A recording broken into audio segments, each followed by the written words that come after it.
Jumlah kasus positif COVID-19 di Indonesia hingga Rabu 10 Juni 2020 bertambah 1.241 orang.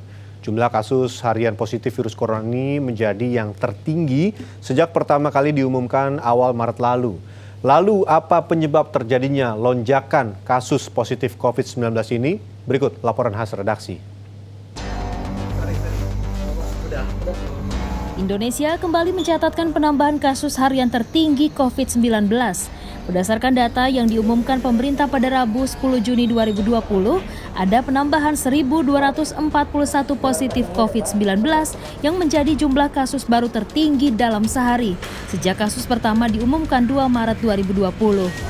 Dengan penambahan ini, total ada 34.316 kasus COVID-19 di tanah air per 10 Juni 2020.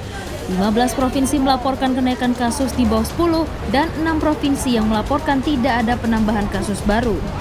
Juru bicara pemerintah khusus penanganan COVID-19 Ahmad Yuryanto mengklaim penambahan kasus positif ini disebabkan tracing yang agresif. Selain itu, Yuri menambahkan masih ada masyarakat yang kurang patuh terhadap protokol pencegahan COVID-19 juga menjadi penyebab tingginya jumlah kasus positif corona di Indonesia. Penambahan kasus positif ini disebabkan karena tracing yang agresif dilakukan, sehingga bisa kita lihat bahwa sebagian besar penambahan kasus ini adalah spesimen yang dikirim oleh puskesmas atau dinas kesehatan, tidak didominasi oleh spesimen yang dikirim oleh rumah sakit. Ini adalah bukti bahwa memang tracing yang agresif akan bisa menangkap begitu banyak kasus positif. Ketua Departemen Epidemiologi Fakultas Kesehatan Masyarakat Universitas Indonesia, Tri Yunis Miko Wahyono menyebut, penambahan 1.241 pasien positif COVID-19 ini disebabkan karena efek euforia lebaran hingga isu tatanan hidup baru atau new normal. Menurut Tri Yunis, pengumuman kasus positif COVID-19 ini bisa diartikan sebagai hasil pemeriksaan spesimen sekitar 3 hingga 4 hari lalu. Hal ini dapat diartikan adalah hasil tracing dari sepekan sampai 10 hari lalu jika dihitung dari lamanya proses pemeriksaan spesimen COVID-19 di Indonesia. Jadi peningkatan tersebut disebabkan oleh pulang mudik lebaran, kedua oleh euforia karena pengumuman masa transisi, dan kemungkinan banyaknya kasus yang tidak deteksi.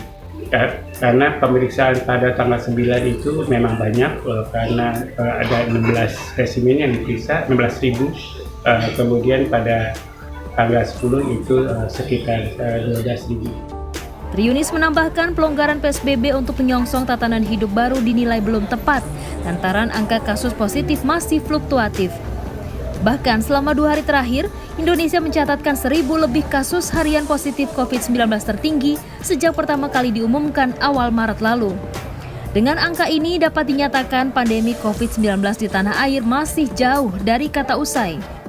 Jadi saatnya belum tepat untuk melepas PSBB.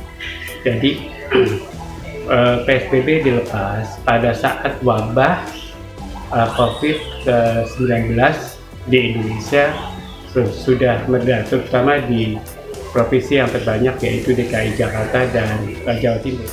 Dengan pola yang tidak bisa diprediksi ini, bukan tidak mungkin ke depan akan kembali ada muncul kasus tinggi bahkan melebihi yang sudah tercatat saat ini. Tri Yunis meminta pemerintah agar berhati-hati dalam mengambil kebijakan dengan tetap mengetatkan aturan dan protokol kesehatan.